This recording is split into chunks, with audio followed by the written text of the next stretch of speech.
Bonjour et bienvenue au dévoilement de la stratégie territoriale pour les États-Unis. Il me fait plaisir de vous présenter le président directeur général de la Fédération des chambres de commerce du Québec, M. Charles Milliard, qui va agir à titre de maître de cérémonie aujourd'hui. M. Milliard, à vous la parole. Très bien. Alors, merci beaucoup, M. Allard. Alors, Madame la ministre, Mesdames les consuls généraux des États-Unis d'Amérique à Québec et à Montréal, distingués partenaires et invités, alors bonjour à tous. Charles Milliard, président de la Fédération des chambres de commerce du Québec. Ça me fait plaisir de vous accueillir aujourd'hui à cet important événement qui vise le dévoilement de la stratégie territoriale pour les États-Unis du gouvernement du Québec. Je remercie Madame la ministre pour l'invitation. C'est un privilège d'être avec vous aujourd'hui et aussi d'être avec toute l'équipe qui vous accompagne, donc l'équipe des représentants du Québec à l'étranger qui sont présents sur l'ensemble du territoire américain et que j'aurai le bonheur de vous présenter dans une dizaine de minutes.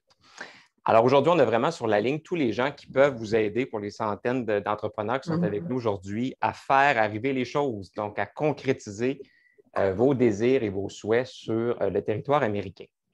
Alors, au cours de la prochaine heure, on va parler d'ambition, de nos ambitions collectives, autant dans le secteur public que dans le secteur privé, pour optimiser notre place et notre contribution au développement économique du Québec à travers les exportations sur le territoire américain. C'est important qu'on en parle aujourd'hui dans le contexte de la relance parce que quand on parle aux entrepreneurs du Québec, et c'est ce qu'on fait évidemment à la Fédération, plusieurs sont non seulement intéressés, mais sont aussi pressés de reprendre le chemin de l'exportation et le chemin du succès vers l'exportation. Et ils veulent aussi tirer profit des tendances clés qu'on observe dans le marché industriel. Parmi les tendances clés, vous les connaissez, mais je les nomme quand même, le commerce en ligne, la transformation numérique, la transition verte. Alors, si je peux me permettre, Madame la ministre, un seul mot en anglais aujourd'hui, je vous dirais que le timing est excellent de dévoiler la stratégie aujourd'hui américaine.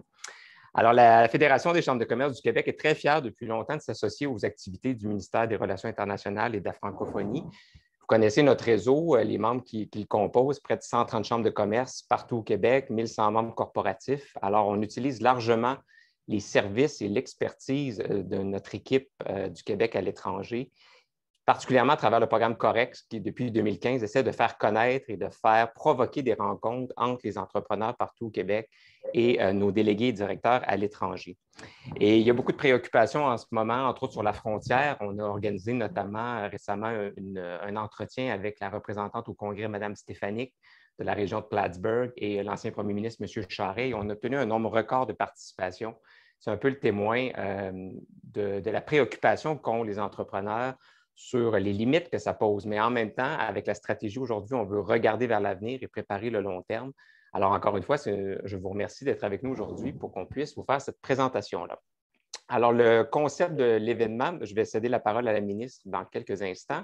Et par la suite, j'animerai donc un échange avec l'équipe des représentants du Québec à l'étranger à travers quelques questions qui sont le témoin, je pense, des préoccupations que nos entrepreneurs ont partout au Québec.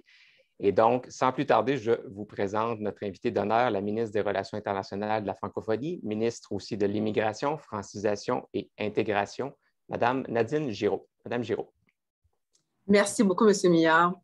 Alors, M. Milliard, cher chef de poste, Mesdames les consuls généraux des États-Unis qui sont sur la ligne, à tous les entrepreneurs aussi qui sont sur la ligne, les équipes du ministère, bonjour à tous. C'est un très grand plaisir d'être avec vous aujourd'hui à l'occasion du dévoilement de cette stratégie territoriale pour les États-Unis. La dernière année a été éprouvante à tous les niveaux. Et vous savez, souvent, l'adversité est également et souvent une source d'occasion. Alors que tous les gouvernements, dont le nôtre, s'activent à relancer l'économie à l'intérieur de leurs frontières, les relations internationales ont évidemment un rôle important à jouer. Déjà, dès mon entrée en poste, le plan de match était très clair. Notre réseau international devait en faire résolument plus pour la prospérité du Québec. Avec cet important virage économique qu'on a entrepris et avec une action internationale toujours mieux coordonnée, notre force de frappe est devenue un formidable outil pour nos entreprises, pour vous et pour notre relance économique. Nos chefs de poste aux États-Unis, qui ont toutes et tous des profils économiques, donnent vie à un formidable réseau de 9 représentations sur le territoire américain. Ils seront avec nous dans quelques instants. Pour tirer notre épingle du jeu dans une économie mondiale extrêmement compétitive, on se doit d'être plus que jamais proactif et faire valoir nos intérêts par des actions bien ciblées et vigoureuses. En mars dernier, nous avons présenté, mon collègue Pierre Fitzgibbon et moi, en compagnie d'Hubert Bolduc et de Guy Leblanc, le plan d'action pour la relance des exportations. Notre volonté est très claire: poser les jalons de la relance économique du Québec au niveau international dès maintenant, afin d'être en excellente position à la sortie de la pandémie. Aujourd'hui, on est tous réunis pour faire l'annonce du second jalon, notre première stratégie territoriale du gouvernement à l'international. Elle cible évidemment notre premier partenaire économique, notre plus grand partenaire économique, nos voisins, les États-Unis. Vous le savez, la valeur marchande des échanges commerciaux entre le Québec et les États-Unis s'établit à quelques 90 milliards de dollars annuellement. Ces liens s'appuient sur notre proximité, mais aussi sur un accord de libre-échange structurant. L'aluminium, l'aérospatial et les pâtes et papiers trônent en tête de la liste des principaux secteurs d'exportation québécoise, avec une valeur combinée de plus de 15 milliards de dollars en 2020. Juste au cours de la dernière année, le Québec a expédié aux États-Unis plus de 1,8 milliard de produits reliés à la lutte contre la COVID-19. Le marché américain représente la valeur la plus sûre pour être à la base de notre stratégie de relance. Mais rien n'est acquis. Ça demeure le marché le plus compétitif au monde pour les exportateurs et plusieurs pays comptent sur ce marché pour réaliser leur plan de relance économique. On ne peut donc pas s'asseoir sur nos lauriers.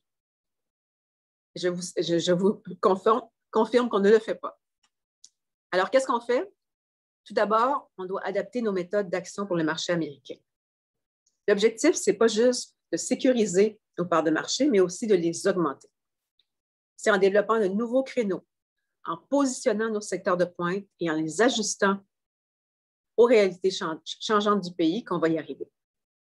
À ce titre, l'arrivée d'une nouvelle administration à Washington crée de nouvelles occasions pour le Québec, tout particulièrement dans le secteur de l'économie verte et de l'électrification des transports. Ça aussi, il faut se faire à l'idée que le courant protectionniste demeure fort aux États-Unis et qu'on doit continuer à défendre activement nos intérêts en élargissant nos réseaux d'alliés politiques et économiques. Dans un premier temps, on va redoubler d'efforts pour renforcer notre action dans ce qui forme le périmètre stratégique classique du Québec aux États-Unis, donc Nouvelle-Angleterre, Mid-Atlantique, Midwest.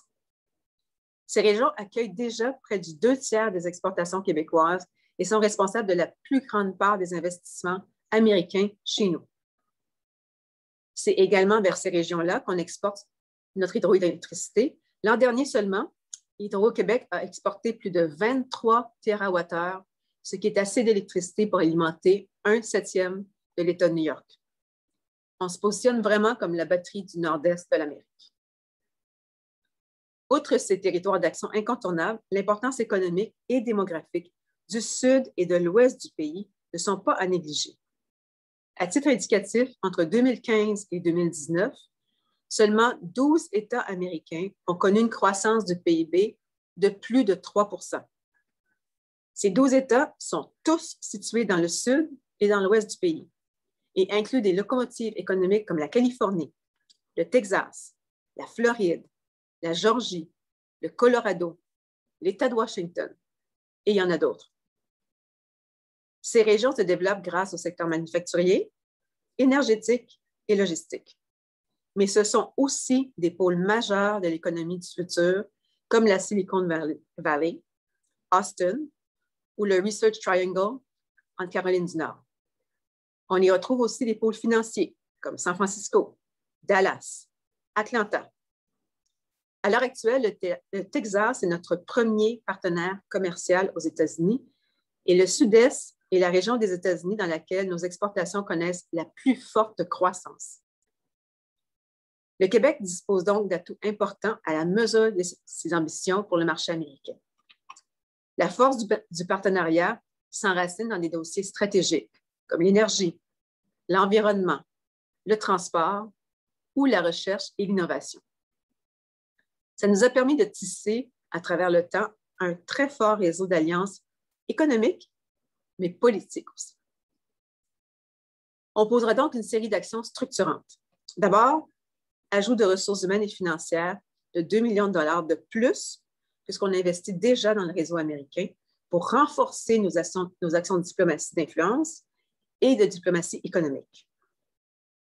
Une offensive de promotion de nos secteurs d'excellence à partir d'événements vraiment d'ancrage qui s'appuient, entre autres, sur la toute nouvelle image de marque à l'international qu'on vient de lancer. Sur le terrain de la diplomatie économique, les représentants poursuivront leurs efforts pour accompagner les entreprises à saisir les nouvelles occasions commerciales dans les marchés prometteurs. On va aussi porter une attention particulière aux marchés publics. Ils offrent de belles occasions pour les entreprises québécoises dans les secteurs des infrastructures et du transport collectif. On va déployer une stratégie de développement du marché américain par le biais de programmes d'accélérateurs et d'incubateurs.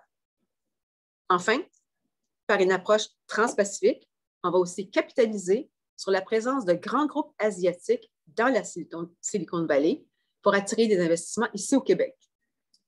Cette approche-là va conjuguer les efforts de nos représentations de Californie, oui, mais aussi de Tokyo, Singapour et Séoul. Au niveau de la diplomatie d'influence, on va continuer à mener des campagnes pour défendre nos intérêts sur des enjeux sensibles, comme entre autres les tarifs sur l'acier et l'aluminium, l'exportation d'hydroélectricité et les mesures du Buy American.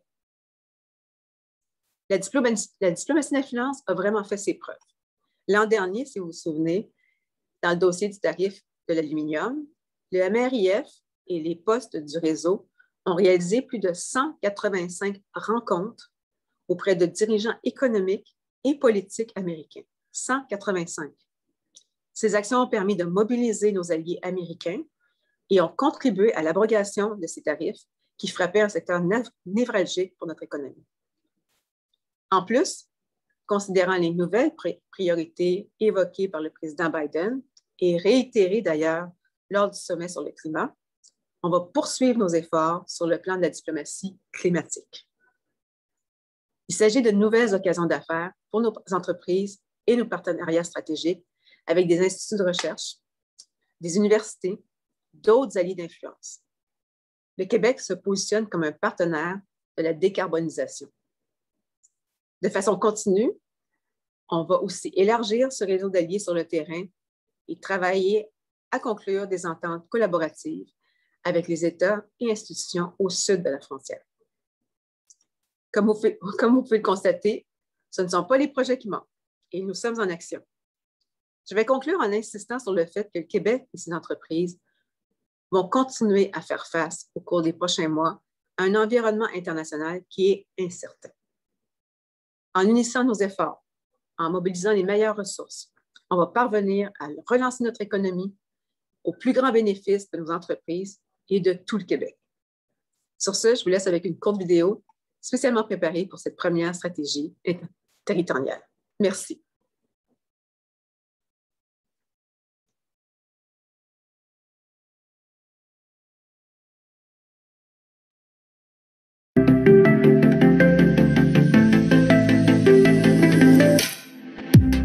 Notre gouvernement est très fier de vous présenter notre stratégie aux États-Unis. Il est crucial pour le Québec de se positionner de façon stratégique chez notre voisin du Sud, d'augmenter nos exportations et d'offrir des occasions d'affaires aux entreprises québécoises à l'aube de la relance économique. Avec ce plan solide, on se donne les moyens de nos ambitions en renforçant nos liens avec notre premier partenaire économique. Le plan, c'est d'intensifier nos relations commerciales avec les États-Unis, de la Nouvelle-Angleterre jusqu'à Washington, D.C., en passant par le Mid-Atlantique et le Midwest. En parallèle, on vient consolider notre présence sur des marchés à fort potentiel, le Sud et l'Ouest des États-Unis. Pour atteindre nos objectifs, on investit dans nos représentations pour renforcer nos actions de diplomatie économique et d'influence.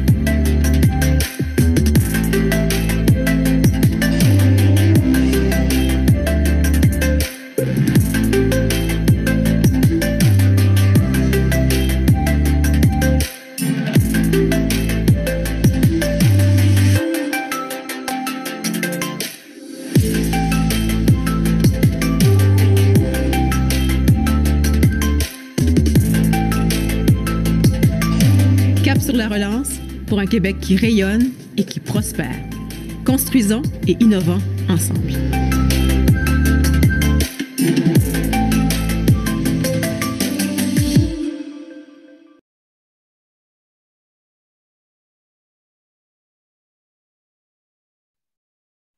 Très bien. Alors, merci beaucoup, Madame la ministre, pour la présentation. Merci pour le fort joli vidéo aussi, très inspirant.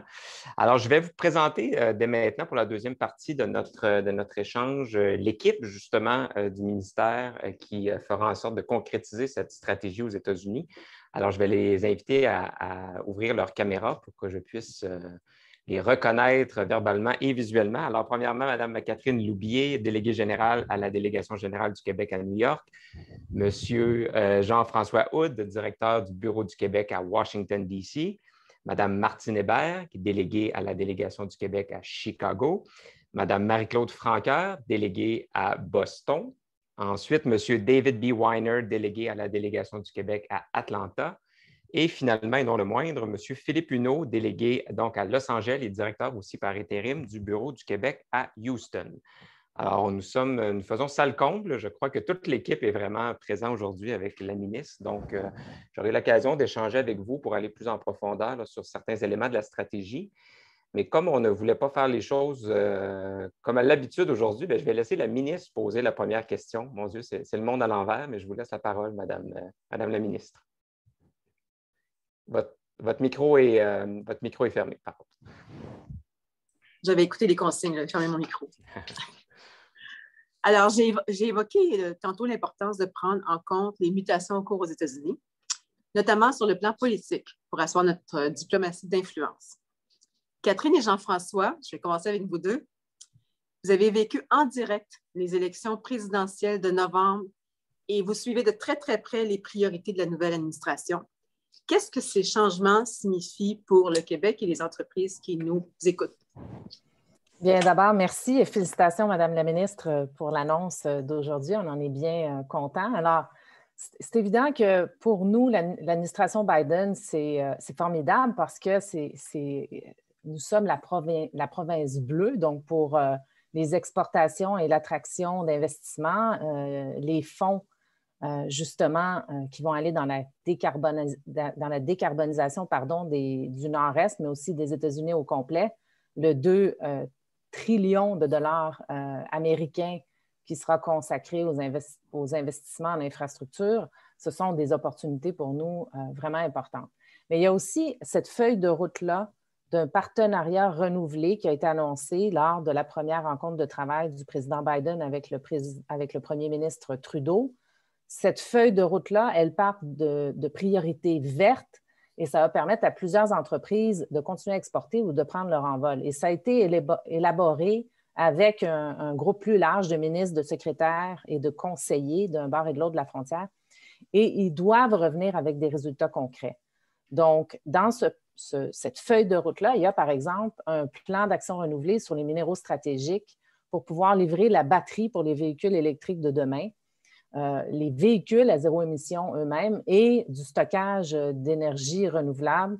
Il y a le grand projet avec ces fonds-là aussi du côté américain de verdir la grille électrique et de la rénover. On a vu ce qui s'est passé au Texas. Et on a des forces indéniables ici, bien sûr, en termes de minéraux, en termes d'expertise avec le Centre d'innovation d'Hydro-Québec, M. Karim Zaghib, qui est notre grand spécialiste reconnu mondialement. Et avec des compagnies comme celle en lithium, Nouveau Monde Graphite ou Lithium Recyclage, qui fait face au défi de recyclage aussi des voitures, dans le domaine des voitures électriques.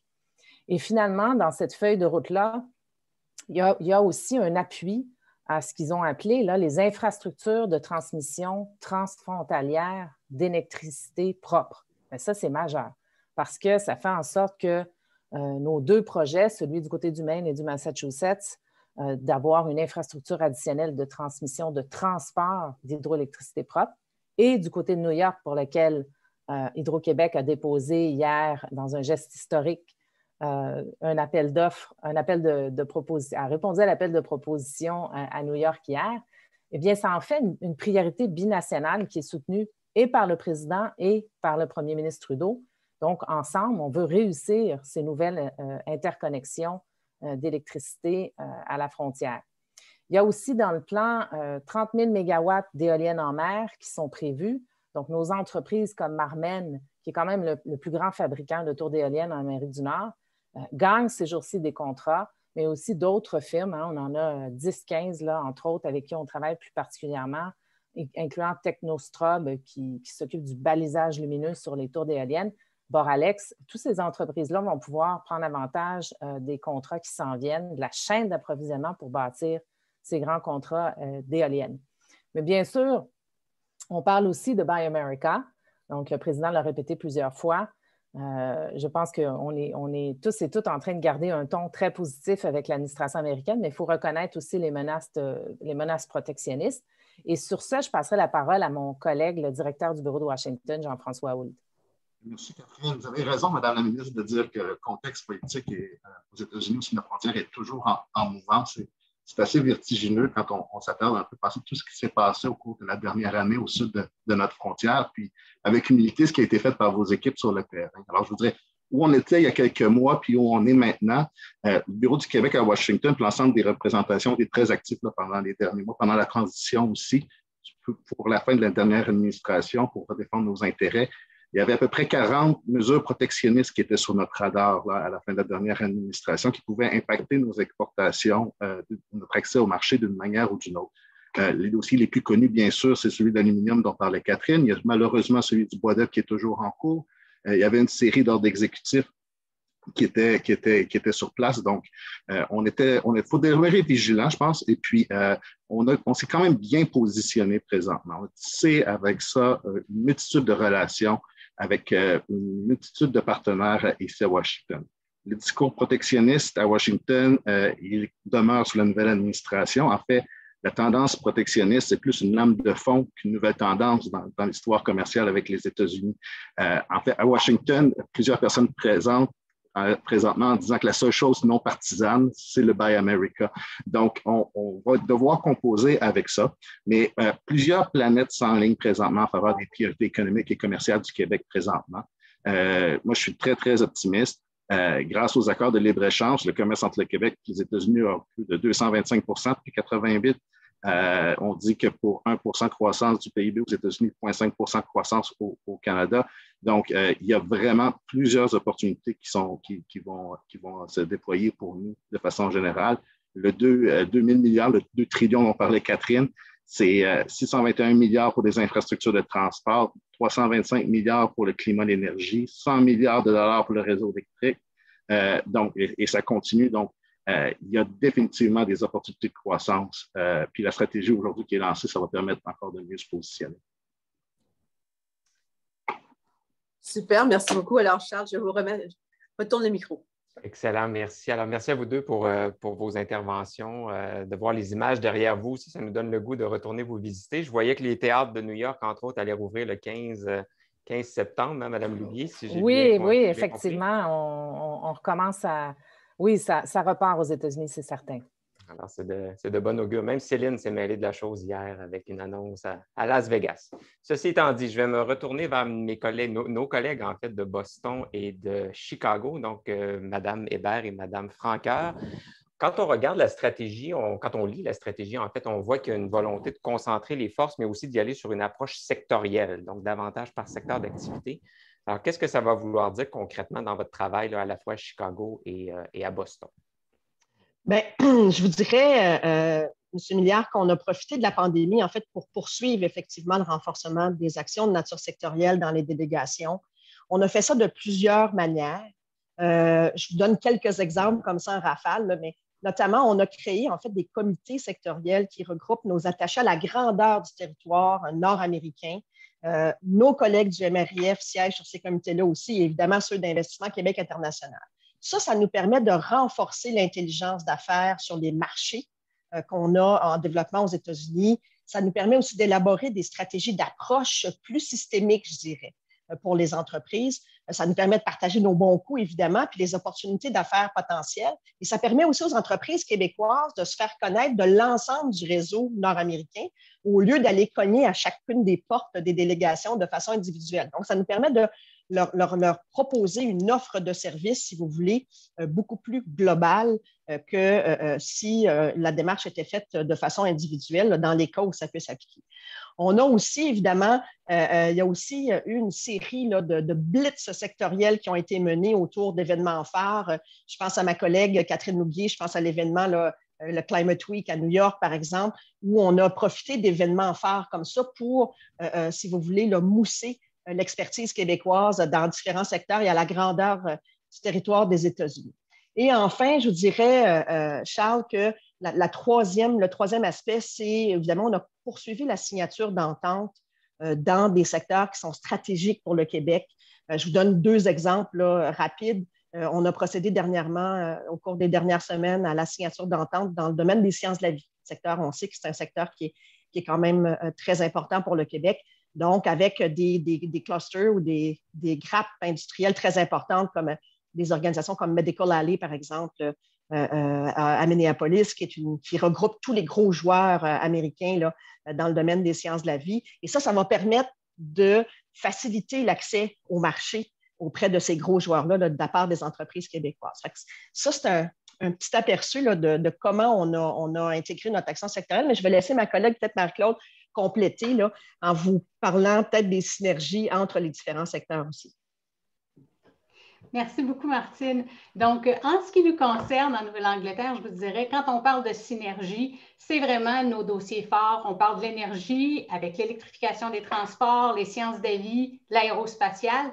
Puis, on combine nos actions de diplomatie scientifique aussi à nos actions économiques. Donc, avec la profondeur de nos réseaux de contacts sur le terrain, je pense entre autres aux nombreuses aux nombreuses universités, aux centres de recherche et aux institutions qui sont très vastes et larges en Nouvelle-Angleterre, ça nous permet vraiment d'être capable d'offrir un service extraordinaire et des contacts qui sont très généreux pour les entreprises du Québec. D'autant, je vous dirais que le contexte actuel post-COVID va vraiment nous servir pour les relations qu'on a avec les États qui sont frontaliers avec le Québec. Je pense entre autres au Maine, au New Hampshire et au Vermont, des États avec lesquels on a des relations qui sont très proches. Et je vous dirais qu'au niveau du tourisme, la plupart des entreprises de part et d'autre de la frontière ont souffert énormément. Donc, on travaille en étroite collaboration et ce plan-là va nous permettre d'aller encore plus en profondeur pour qu'on puisse s'aider mutuellement au moment où la frontière va réouvrir et qu'on ait des mesures qui soient mises en place rapidement pour faciliter les actions dans ce secteur de l'économie qui est primordial autant pour le Québec que pour nos partenaires de l'autre côté de la frontière. Merci, Mme Francaire. Merci, Mme Hébert. C'est intéressant que vous mentionniez le secteur des sciences de la vie parce qu'effectivement, je pense que les entreprises chez nous se retournent particulièrement vers vous deux. Entre autres, à Boston, on sait à quel point c'est dans le tissu là, de la ville. Et il y a plusieurs entreprises qui sont nées de la pandémie dans le secteur des sciences de la vie au Québec et même dans le reste du Canada et qui ont maintenant des ambitions d'aller à l'étranger, entre autres avec les équipements de protection médicale. J'ai quelques membres en tête qui pourraient certainement bénéficier de vos précieux conseils. Et des ententes qu'on a signées aussi qui, justement, visent précisément ça, à faciliter l'accès de nos entreprises aux grands donneurs d'ordre américains dans ces secteurs-là. Justement, parlant des donneurs d'ordre, je voudrais retourner à Mme Loubier pour parler justement de la fameuse question qui ne connaît pas de frontières, parce qu'on en parle beaucoup au Québec aussi, l'accès au marché public, les occasions d'affaires que ça peut aussi faire découler, spécialement dans le domaine de l'infrastructure, du transport collectif, de la mobilité durable qu'on espère tous en Amérique et ailleurs. Et ça, bien, ça a des impacts sur des opportunités aux États-Unis à l'échelle nationale, mais aussi au niveau des États, au niveau des villes. Donc, 3 grands organismes de décision, si on veut, dans la façon dont les États-Unis fonctionnent. Pour ceux qui ont écouté le discours de M. Biden au Congrès le 29 avril dernier, il a quand même été assez clair qu'il voulait renforcer certains éléments du Buy American Act pour limiter, entre autres, les possibilités d'exemption. Alors, quand on pense au domaine des technologies propres, et puis, Mme Loubier, vous êtes bien placée pour le savoir, là, où le Québec se démarque largement, ça peut représenter un frein, là, ces exemptions-là supplémentaires pour qu'on puisse contribuer aux atteintes des chiffres aux États-Unis, en plus de ceux du Québec. Alors, dans ce contexte, comment les délégations vont pouvoir aider les entreprises à tirer parti de cette réalité-là, malgré les petites embûches là, un peu patriotiques peut-être qu'on sent aux États-Unis en ce moment? Oui, oui, c'est la grande question. En fait, effectivement, il y a déjà des mesures en place qui font en sorte que certaines entreprises du Québec qui font affaire aux États-Unis dans le transport doivent assembler puis prendre une partie de leurs matériaux aux États-Unis. On vit dans cette réalité-là, mais ça n'empêche pas ces entreprises-là d'avoir leurs sièges sociaux au Québec et de continuer à grandir avec des ingénieurs, avec notre expertise en intelligence artificielle et avec le pourcentage qui peut être bâti au Québec. Et puis, on a des beaux exemples, que ce soit Alstom au niveau du transport, partout aux États-Unis, qui fait notre fierté, ou Novabus qui a gagné, entre autres, le plus gros contrat de son histoire à New York l'année dernière. Il y a des exemples de compagnies qui réussissent malgré cela.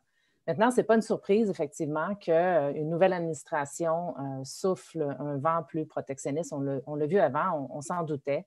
On est prêt, on n'a pas attendu le lancement de la stratégie pour agir, bien sûr, mais la stratégie va renforcer notre action. On a plus de moyens d'avoir de l'information, on a plus de ressources sur le terrain, on a plus de moyens techniques aussi, alors ça fait une grosse différence.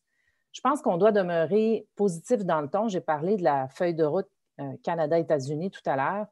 Il y a plein de choses là-dedans qui nous garantissent qu'on va travailler ensemble. Alors, je crois que on va pouvoir, au travers peut-être des mesures protectionnistes accrues, se tailler un chemin pour aller bâtir l'économie verte de demain. Et ça, je pense que dans la feuille de route, on doit lire que c'est vraiment l'entente qu'il y a entre le président et le premier ministre Trudeau. Et c'est le fruit aussi de discussions entre le premier ministre et les provinces, bien sûr. Il faut dire aussi que notre action, c'est souvent d'investir les lieux politiques, par exemple le Congrès, mais aussi les comités où seront entendus, où seront débattues ces législations-là. Donc, il est un peu tôt pour dire on sait exactement ce qu'il y a dans la législation, on va aller de manière chirurgicale appliquer une pression pour obtenir un résultat précis. Puis en passant, ce résultat-là qu'on cherche, c'est nos entreprises qui vont nous le dire. C'est les entreprises qui s'assoient aussi avec les législateurs pour négocier les niveaux de protectionnisme qui peuvent être appliqués sur soit leurs exigences d'assemblage aux États-Unis ou les matériaux, par exemple, dans les voitures ou les autobus. Donc, un peu tôt, mais on n'a pas attendu pour aller raconter finalement toujours un peu la même histoire. C'est que nos chaînes d'approvisionnement sont tellement intégrées. Parfois, les législateurs pensent qu'ils vont créer des emplois aux États-Unis avec ce genre de mesures-là. Ça fait plaisir aussi, souvent, main dans la main aux syndicats, malgré que cette fois-ci, les syndicats sont prêts à travailler avec le Canada main dans la main pour verdir l'économie. Mais souvent, les Américains s'auto-infligent des dommages avec des mesures protectionnistes. Et le Québec a beaucoup à offrir aux États-Unis en ce moment. On l'a dit avec ses objectifs climatiques. Ce n'est pas le temps d'ériger des barrières avec une province qui peut les aider. C'est la même chose pour les secteurs de l'aérospatial, de l'aluminium, le plus vert au monde, des produits forestiers. On fait face aussi, il y a le côté fédéral, mais on fait face aussi à des mesures protectionnistes et des lois, des projets de loi dans les États. On en a eu avec mon équipe à défendre au New Jersey, à New York, au Kentucky dernièrement. On en a un projet de loi maintenant qui menace nos forêts, la gestion de nos forêts boréales. Donc, c'est constant sur les grands secteurs du Québec. Ces projets de loi font surface, mais souvent meurent au feuilleton, heureusement. Entre les deux, notre travail, c'est d'aller éduquer, donner des faits, lever la main et parler haut et fort parce qu'on est en première ligne de notre industrie, quelle qu'elle soit. On l'a vu avec l'abrogation des tarifs américains sur l'aluminium. On est capable d'avoir de la force de frappe. On est complémentaires avec nos amis du fédéral. On travaille très, très bien avec nos associations d'affaires, y compris la Fédération des chambres de commerce du Québec. Et donc, ces efforts-là qui sont consacrés, qui ont été consacrés au tarif aluminium, la même fougue va nous animer pour autre chose. Je terminerai en parlant du rebond nord-américain. On a créé cette coalition de voix américaines qui se sont alliées au début de la pandémie. On a maintenant 650 000 et plus membres de chambres de commerce, de business council, d'associations et des compagnies elles-mêmes américaines et canadiennes qui disent « Attention, il faut laisser nos chaînes d'approvisionnement ouvertes, il faut se remettre sur pied ensemble et non en érigeant des barrières. » On en a parlé ensemble, Charles, souvent du rebond nord-américain. Je le mentionne parce que ça fait une différence. Ce matin, j'étais avec une sénatrice de New York. Quand on parle à une sénatrice, mais qu'on est fort et forte de toutes ces voix-là, en plus majoritairement américaines, ça fait une différence. Et c'est le genre d'initiative que la stratégie annoncée par la ministre va nous permettre de faire davantage, d'avoir plus de moyens pour les livrer. Excellent, merci. Merci beaucoup, Mme Loubier. On va se tourner vers le reste des États-Unis, vaste projet. Alors, le Sud et l'Ouest américain, notamment avec David Weiner et Philippe Huneau. Alors, j'aimerais peut-être, M. Weiner, dans un premier temps, vous entendre sur les opportunités que peuvent constituer, donc entre autres le Texas, le sud-est des États-Unis, et ensuite, comment les choses se déroulent là, du côté de l'Ouest américain, Los Angeles, la Californie et les États avoisinants. Alors, M. Weiner. Oui, merci, Charles. Je suis peut-être le nouveau venu de l'équipe aux États-Unis, mais je suis déjà sur le terrain depuis 8 ans et mon équipe et moi-même sommes très enthousiastes à l'égard de cette nouvelle stratégie et impatients d'aider les entreprises québécoises à réussir sur le marché américain, en particulier dans le sud du pays. Le sud des États-Unis est un moteur dynamique de croissance. La région est l'une des celles qui ont connu la plus forte croissance tant sur le plan économique que démographique. Selon le Bureau américain d'analyse économique, le sud des États-Unis a représenté la plus grande part du PIB américain, soit presque un quart du PIB des États-Unis l'année dernière. Puis, l'économie de la région a connu un taux de croissance annuel moyen de 3 % au cours des 5 dernières années. Environ 40 % de la population américaine vit dans le sud, la région la plus peuplée du pays, avec plus de 126 millions d'habitants. En ce qui concerne la croissance démographique, selon le recensement américain de 2020, la croissance de la population du Sud en termes numériques, soit presque 12 millions de personnes, était la plus importante de toutes les régions et représentait un peu plus de la moitié de la croissance de la population américaine depuis 2010. Le Texas a connu la plus forte croissance parmi tous les États, soit 4 millions depuis 2010, tandis que 3 autres États ont bénéficié d'une augmentation d'au moins 1 million d'habitants, la Floride, la Californie et la Géorgie, et 8 autres États ont connu une croissance d'au moins un demi-million, incluant la Caroline du Nord et le Tennessee. Cette forte croissance économique et démographique crée d'énormes opportunités pour les entreprises québécoises dans la région. Les plus grandes opportunités de la région comprennent la fabrication avancée dans les domaines tels que l'automobile et l'aérospatiale, l'éthique, en particulier les technologies financières et éducatives, la cybersécurité, les industries créatives, l'agroalimentaire, les technologies propres, la construction et la logistique. Bien que la région ne représente qu'environ 16 % des exportations du Québec vers les États-Unis, les exportations vers la région augmentent plus rapidement que nos exportations vers toute autre partie du pays, comme Mme la ministre a mentionné. En bref, on ne peut passer à côté des opportunités d'affaires que cela représente pour le Québec. Nos équipes talentueuses d'Atlanta et de Houston travaillent avec un nombre croissant d'entreprises québécoises et sont prêts à en aider d'autres à réussir sur le marché. La stratégie annonce l'ajout des ressources pour les représentations sur mon territoire et je ne peux que m'en réjouir. Donc, de belles réussites en perspective et nous vous attendons au sud des États-Unis afin d'amplifier notre force de frappe. N'hésitez pas à nous contacter. Et puis, Philippe, tu vas parler un peu, j'imagine, de la Californie et l'Ouest américain. Vous êtes sur mute, M. Huneau. Vous êtes... oui. Voilà. Merci beaucoup, David. Merci du rappel, mon cher Charles. Effectivement, la région de l'Ouest américain est très importante de plusieurs points de vue, notamment en termes de population, de poids économique, de financement d'entreprises, d'innovation et de créativité. Nos 2 bureaux du Québec en Californie couvrent un immense territoire qui comprend 7 des 20 régions métropolitaines les plus populeuses des États-Unis. On n'a qu'à penser à Los Angeles, Phoenix, San Francisco, Seattle, San Diego, Las Vegas, Denver, pour ne nommer que ceux-là. Donc, en Californie, la délégation du Québec à Los Angeles, nous nous efforçons de positionner le leadership du Québec en action climatique, entre autres, et ainsi que les entreprises qui œuvrent en technologie verte.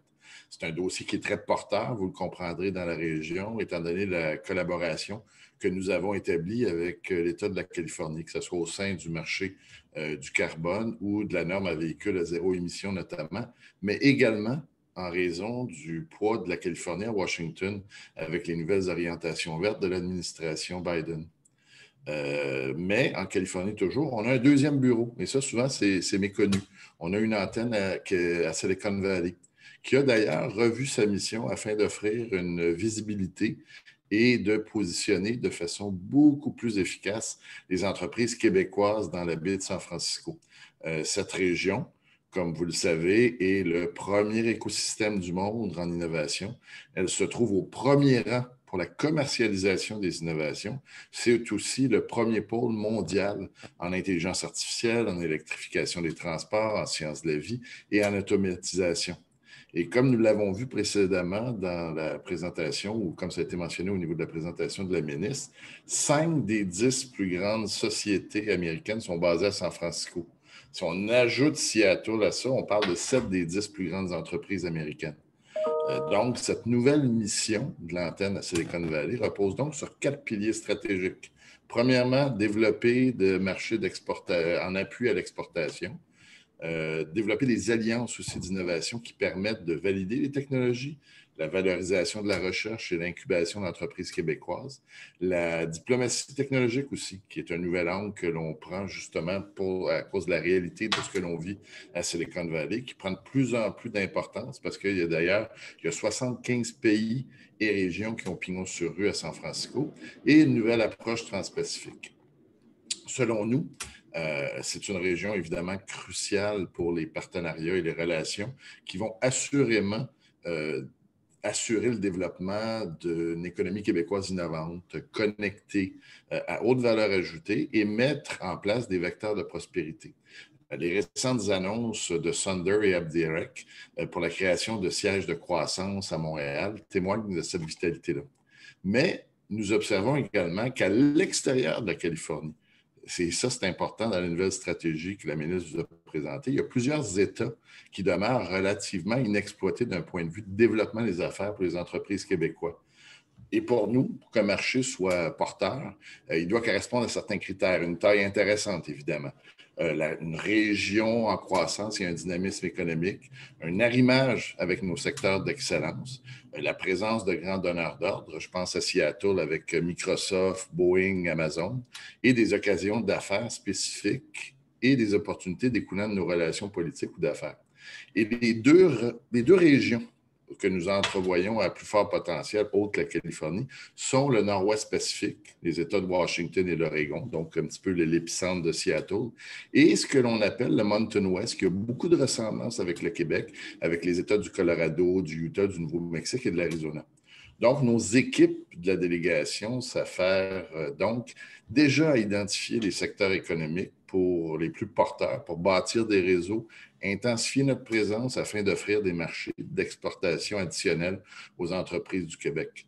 Donc, nous, on invite déjà les entreprises des secteurs, que ce soit de l'aéronautique, de la mobilité électrique, technologie verte, intelligence artificielle ou industrie créative, à communiquer, à travailler avec nous et pour explorer ces nouveaux marchés-là qui sont à fort potentiel. Puis encore une fois, je salue l'initiative du ministère qui nous permet d'aller dans cette direction-là, puis nous donner les moyens de réaliser, puis d'assister les entreprises québécoises.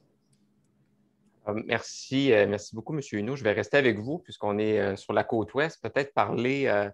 En fait, j'aurais envie de vous poser une question si vous comptez nous aider à faciliter l'importation des vins de cette splendide région au Québec, mais je n'irai pas là. Je vais plutôt vous parler de la collaboration transpacifique que vous avez fait mention. Donc, comment la stratégie va permettre de collaborer avec les autres bureaux, qui sont des bureaux importants aussi, qui sont peut-être moins connus ou enfin plus loin certainement, là, que sont les bureaux de Tokyo, en Chine, aussi en Corée du Sud. Alors, est-ce que la stratégie va permettre une collaboration sur des projets communs?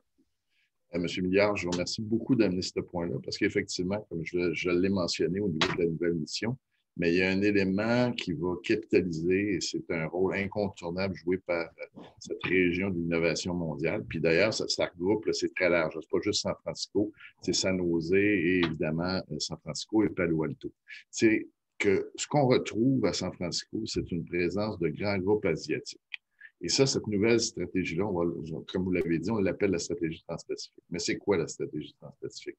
D'abord, c'est une approche collaborative, intégrée, qui se concentre sur l'attraction d'investissement, être le pont d'exportation pour nos entreprises, développer des partenariats d'innovation, puis d'identifier puis de collaborer avec les firmes de capital de risque. Cette stratégie-là se base sur le fait que la majorité des grands groupes asiatiques, on parle plus spécifiquement du sud-est asiatique, comme vous l'avez dit, établissent régulièrement leur centre de décision nord-américain dans la région de San Francisco, puis opèrent leur croissance nord-américaine à partir de ces sièges sociaux-là. Je vous donne un exemple. Il y a environ 1035 entreprises japonaises qui sont installées dans la baie de San Francisco, en plus de grandes banques et de fonds d'investissement qui y sont également présents. Donc, avec mes formidables collègues Geneviève Rolland à Séoul, René Sylvestre à Singapour et évidemment David Brulotte, nous allons travailler en équipe pour faire valoir les atouts du Québec de la manière la plus efficace possible. Nous allons donc maximiser la présence du Québec dans la Silicon Valley en développant des contacts au sein de ces centres de décision nord-américains-là qui nous permettront d'initier ou poursuivre des démarches d'entreprises avec les représentations du Québec en Asie. Imaginez-vous, là, vous prenez l'avion le lundi, vous revenez le vendredi souper, prendre un verre de vin en famille, et durant cette semaine-là, vous avez eu des discussions avec deux des marchés à plus fort potentiel, tous les marchés de l'Asie du Sud-Est, la 5e plus grosse économie du monde, la Californie, tout en séjournant dans la capitale de l'innovation. Moi, j'appelle ça un sacré bon retour sur investissement. Là. Et c'est ça qu'on veut offrir à nos entreprises. Moi, j'ai aucun doute que la stratégie transpacifique donnera des résultats probants en termes d'attraction d'investissement, d'exportation des entreprises du Québec. En plus d'occasions de croissance, puis ça, il ne faut pas le négliger, pour les startups de chez nous, en lien avec les pôles de Silicon Valley, du Japon, de la Corée et de Singapour. Je suis donc très fier de cette approche développée par le ministère et avec les bureaux du Pacifique qui nous permettent d'agir sur plusieurs fronts pour maximiser les retombées de nos efforts et d'établir la crédibilité du Québec de part et d'autre du Pacifique. Donc, très belle initiative. Merci, merci beaucoup, M. Huneau. Alors, il nous reste une dizaine de minutes. Je voudrais retourner à Mme Hébert pour parler un peu du côté très pragmatique de la stratégie. Donc, comment ça va aider nos entreprises au quotidien, les entrepreneurs qui sont avec nous. Et vous avez un passé, vous aussi, de présidente d'une association d'employeurs. Alors, vous connaissez l'importance d'être dans le concret puis dans qu'est-ce que ça donne au jour le jour. Alors, comment vous pouvez nous vulgariser ça, si je peux dire? Bien, écoutez, merci, Charles. En fait, je pense qu'avec la pandémie aussi, il faut dire que concrètement, là, dans le quotidien, notre approche avec les entreprises a évolué. On n'est plus dans les grands événements. Donc, on a dû déployer des moyens pour avoir, comme la ministre l'a bien dit tantôt aussi, une approche plus ciblée et une approche là, orientée de façon beaucoup plus chirurgicale là, vers certains secteurs à fort potentiel et certaines organisations aussi là, qui permettent à nos entreprises de prendre de l'expansion. Et vous savez, parlons du parcours de service client qu'on offre dans les délégations à nos entreprises.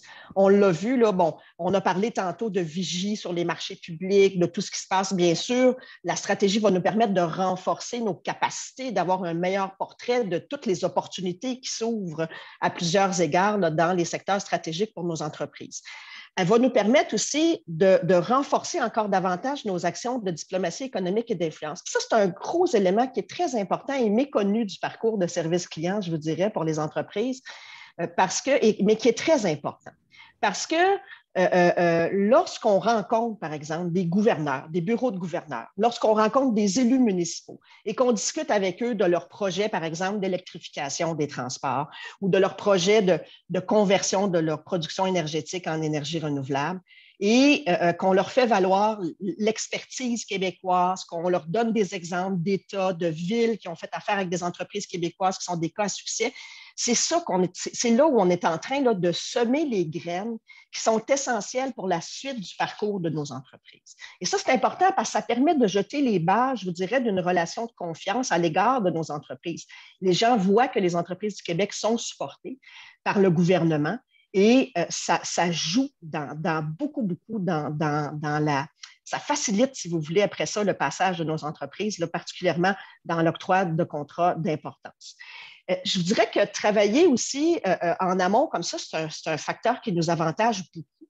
Et vous savez, le Québec, on est très chanceux d'être la seule province à avoir une représentation à l'étranger aussi importante. Et c'est important parce que, comme je vous dis, c'est ça qui nous permet de faire la promotion de nos entreprises. Alors, la stratégie va nous permettre de continuer dans cette foulée-là et de renforcer cette diplomatie économique et d'influence-là, qui n'est certainement pas le facteur principal, mais qui est certainement une composante, en tout cas, dans des succès d'importance, comme on a vu dernièrement, par exemple, avec Novabus, qui a remporté un important contrat là, à Chicago pour la vente de 600 autobus. Et ça, c'est un exemple parmi tant d'autres, là, évidemment, qu'on voit. Évidemment, le parcours de service client, il comporte aussi, évidemment, maintenant, là, des moyens pour les entreprises de se faire connaître des acheteurs américains et des personnes influentes. On les accompagne. On a développé toute une série d'activités potentielles, des mini-missions virtuelles. On a même fait un rallye virtuel dans le Midwest, par exemple, en transport électrique. On a parcouru 7 villes en 3 jours dans 3 États différents avec une douzaine d'entreprises québécoises. Donc, on a réinventé vraiment l'offre de services dans ce sens-là. Et évidemment, on a maintenu aussi nos rencontres, là, par exemple, B2B qu'on appelle en bon franglais, donc pour les entreprises. Et on a aussi créé des webinaires, des panels sur lesquels nos entreprises ont pu faire valoir leur expertise et sur lesquels nous aussi, on a pu là, être les ambassadeurs, si vous voulez, de l'expertise et faire la promotion. Bref, c'est vraiment une approche holistique. C'est un parcours de service qui débute bien en amont pour nos entreprises, là, des rencontres avec les acheteurs potentiels et qui intègre une série d'actions. Et vraiment, la stratégie qu'on nous présente aujourd'hui va nous permettre de renforcer cette approche holistique-là, cette approche intégrée-là, qui est essentielle et qui fait en sorte que le Québec est capable de se démarquer très avantageusement sur le marché américain là, grâce à tous ces moyens-là et grâce au travail là, de nos formidables équipes à l'échelle nord-américaine. Merci beaucoup, Mme Hébert. Il nous reste quelques minutes. Je voudrais aborder avec nos 2 intervenants du début, M. Hood, Mme Loubier, la question du support que vous pouvez offrir à certains secteurs qui ont fait l'objet de nouvelles stratégies de la part du gouvernement du Québec. Je pense entre autres à l'agriculture durable, à la production de bois, à la fameuse politique aussi sur les minéraux critiques. Donc, ces entreprises-là ou ces entrepreneurs-là ont souvent de belles ambitions d'exportation, mais ils se frappent à des problèmes d'accès au marché. Alors, comment la stratégie va peut-être apporter un peu de lumière là, pour ces gens-là? Je peux peut-être me lancer. Vous soulignez avec justesse là, les nombreux défis, je dirais, qui ont accès au marché du côté américain. À Washington, on focus surtout sur ceux qui sont de nature plus politique et législative. Puis pour ça, on a besoin de partenaires pour définitivement développer puis nos relations ici. Cette stratégie-là va avoir un rôle clé, je pense. Là. Notre rôle est de veiller à nos intérêts commerciaux, mais aussi de mettre tout en œuvre pour créer le climat d'affaires favorable pour nos exportateurs et pour attirer les investissements.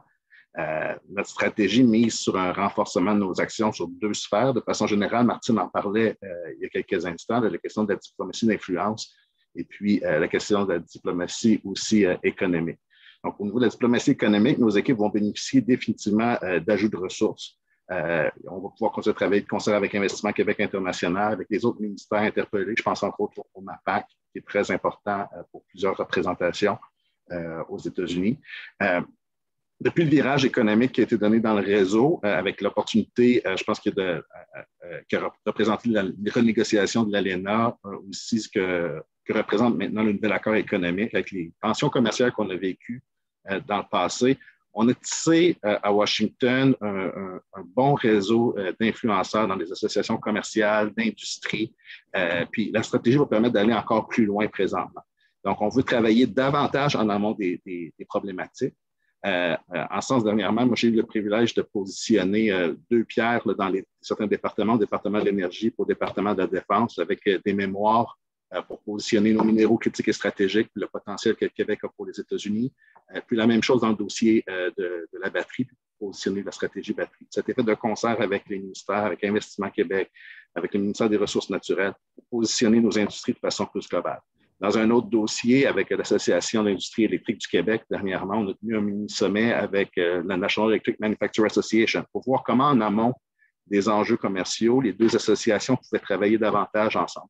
Mais je passerai peut-être la parole à Catherine, qui a peut-être plus le regard terrain des délégations dans l'accompagnement spécifique des entreprises. Merci. Je vais prendre quelques minutes, mais le travail qui est fait par Jean-François à Washington et les ministères conjointement, c'est important parce que quand les Américains disent on veut diversifier notre approvisionnement qui est 90% en Chine pour les minéraux critiques et stratégiques, on lève la main, il y a des mémos, des analyses qui s'envoient, des rencontres qui sont faites et on assoit la crédibilité du Québec en la matière. Après ça, effectivement, on accompagne chacune de nos minières pour avoir de la visibilité auprès du gouvernement fédéral américain, mais aussi auprès des donneurs de capitaux, donc des grands fonds américains de capitaux. On a fait la même chose aussi pour la stratégie batterie. Je ne sais plus combien on a eu de rencontres avec les grandes banques, les grands fonds américains. Ils sont très, très, très intéressés à ce qu'on peut contribuer en termes de composants de batterie et en termes de minéraux critiques et stratégiques.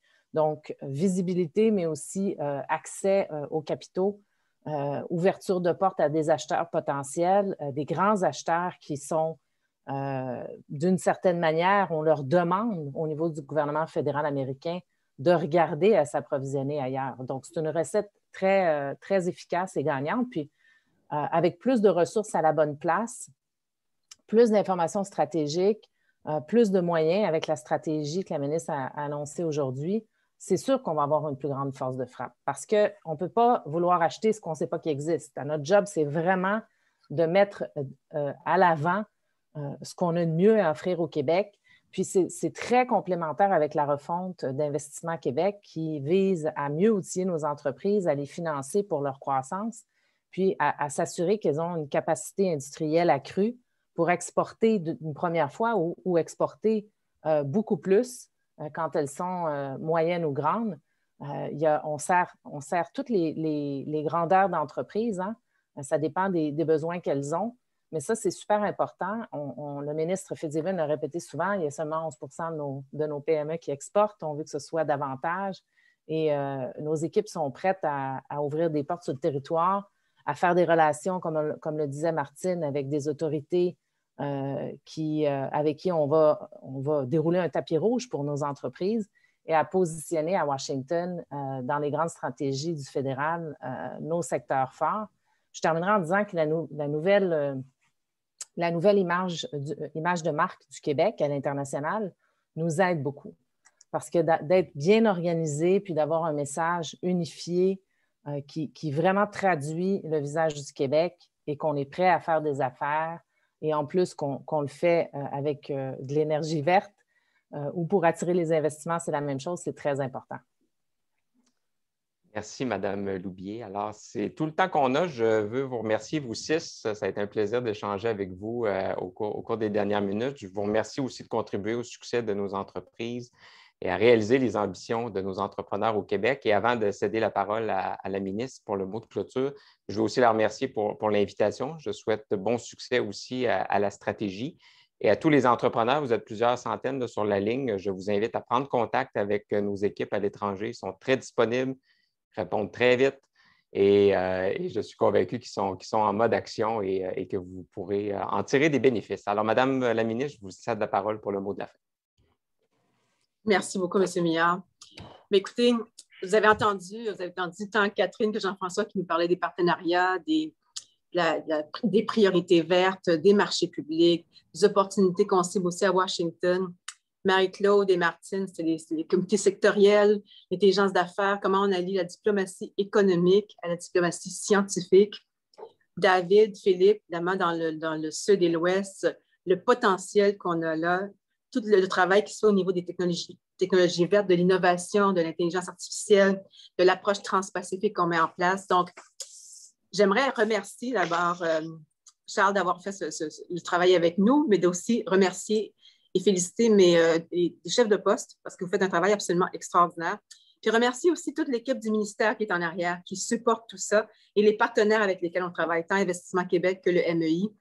Et un merci tout spécial aussi aux 2 consuls généraux, mesdames, des États-Unis au Québec et à Montréal, avec lesquels on a une entente absolument extraordinaire. Et finalement, aux gens qui sont sur la ligne, je sais qu'il y a plusieurs centaines d'entrepreneurs qui sont sur la ligne, des chambres de commerce aussi. Vous avez senti l'énergie, la passion, le dynamisme de toute l'équipe qui est sur la ligne aujourd'hui, qui est sur l'écran aujourd'hui des États-Unis. Cette stratégie-là, elle ne déplace pas, elle ne commence pas aujourd'hui, elle renforce. Elle renforce tout ce qui a été fait depuis un an. Elle ancre vraiment les priorités, puis je dirais qu'elle cristallise vraiment nos façons de faire. Et je vous dirais, messieurs et mesdames qui sont sur la ligne, profitez de ces équipes. Vous avez vu comment c'est dynamique, professionnel, c'est toujours comme ça. Profitez-en, abusez-en. Elles sont là pour vous. Et nous, notre objectif, c'est de faire croître l'économie du Québec à travers nos entreprises et nos exportations. Alors, abusez-en, s'il vous plaît. Et c'est mon mot de la fin. Merci beaucoup, Charles. Alors, merci, Madame la ministre. Merci à l'équipe du protocole aussi et bonne fin de journée à tous. À bientôt.